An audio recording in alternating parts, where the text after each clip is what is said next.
Bismillahirrahmanirrahim. Assalamualaikum warahmatullahi wabarakatuh. Perkenalkan, nama saya Muhammad Nur Arif.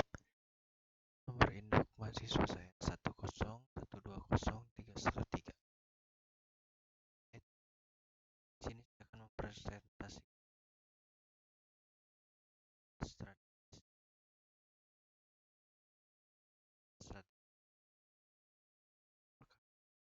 strategi produk total quality management. Balance scorecard atau BSC merupakan suatu sistem strategi responsibility accounting system yang menjelaskan mengenai serta strategi dari suatu perusahaan ke dalam tujuan operasional dan tolak ukur kinerja perusahaan tersebut. Scorecard sendiri memiliki makna kartu skor. Maksudnya yaitu kartu skor yang akan digunakan dalam merencanakan skor yang diwujudkan pada masa yang akan datang. Sedangkan balance memiliki makna seimbang, yang artinya dalam mengukur kinerja seseorang atau suatu organisasi harus diukur secara seimbang dari dua sudut pandang seperti keuangan dan non-keuangan, jangka panjang dan jangka pendek, internal dan eksternal.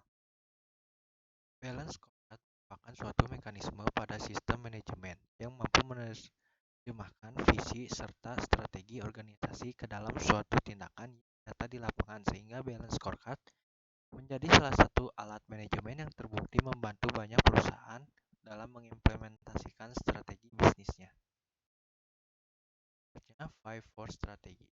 5-Force adalah suatu model yang diciptakan oleh Michael Porter, seorang ahli dan profesor di Harvard University pada tahun 1979, yang bertujuan untuk menggambarkan kerangka sebagai analisis pengembangan suatu bisnis. Porter 5-Force model ini bisa digunakan untuk bisnis yang besar maupun kecil, bisnis yang sudah berjalan maupun baru akan dimulai.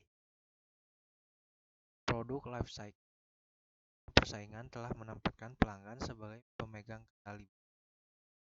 Senantiasa harus aktif produk baru, menawarkan manfaat baru.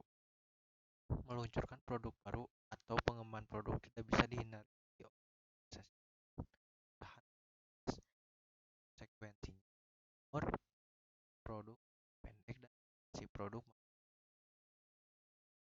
yang baru, dan memahami konsep siklus hidup produk atau produk cycle merupakan suatu hal yang penting bagi setiap produsen untuk memproduksi produk.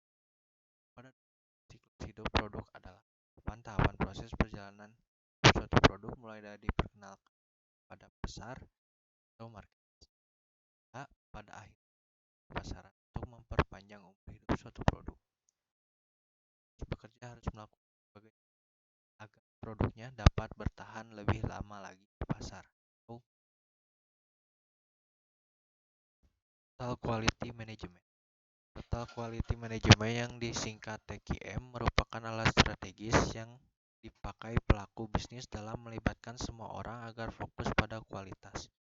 Organisasi yang berhasil menerapkan TQM mampu meningkatkan persepsi kualitas di mata pelanggan dan sekaligus menurunkan biaya yang terjadi dalam organisasi. Banyak orang salah mengartikan hubungan antara kualitas dan biaya. Makin tinggi kualitas, makin tinggi biaya. Hal yang benar adalah makin tinggi kualitas akan menurunkan biaya dan meningkatkan laba.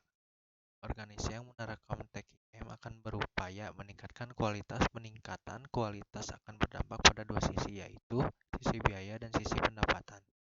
Dari sisi biaya, peningkatan kualitas akan menurunkan produk cacat, produk retur, komplain dari pelanggan, dan biaya garansi sehingga biaya menurun. Sementara itu, dari sisi pendapatan, TQM dapat meningkatkan kepuasan pelanggan, loyalitas pelanggan, dan peningkatan persepsi kualitas sehingga memberikan kesempatan organisasi untuk menaikkan harga dan pangsa pasar. Penurunan biaya, peningkatan pangsa pasar, dan potensi peningkatan harga jual akan meningkatkan laba organisasi sebagai business partner. Akuntan dituntut untuk memberikan informasi yang berkaitan biaya kualitas dan data operasional sehingga pelaku bisnis dapat mengevaluasi efektivitas penerapan TQM dalam organisasi. Sekian saya. Maaf apabila ada kekurangan dan kesalahannya. Wabillahi taufiq wal hidayah. Wassalamualaikum.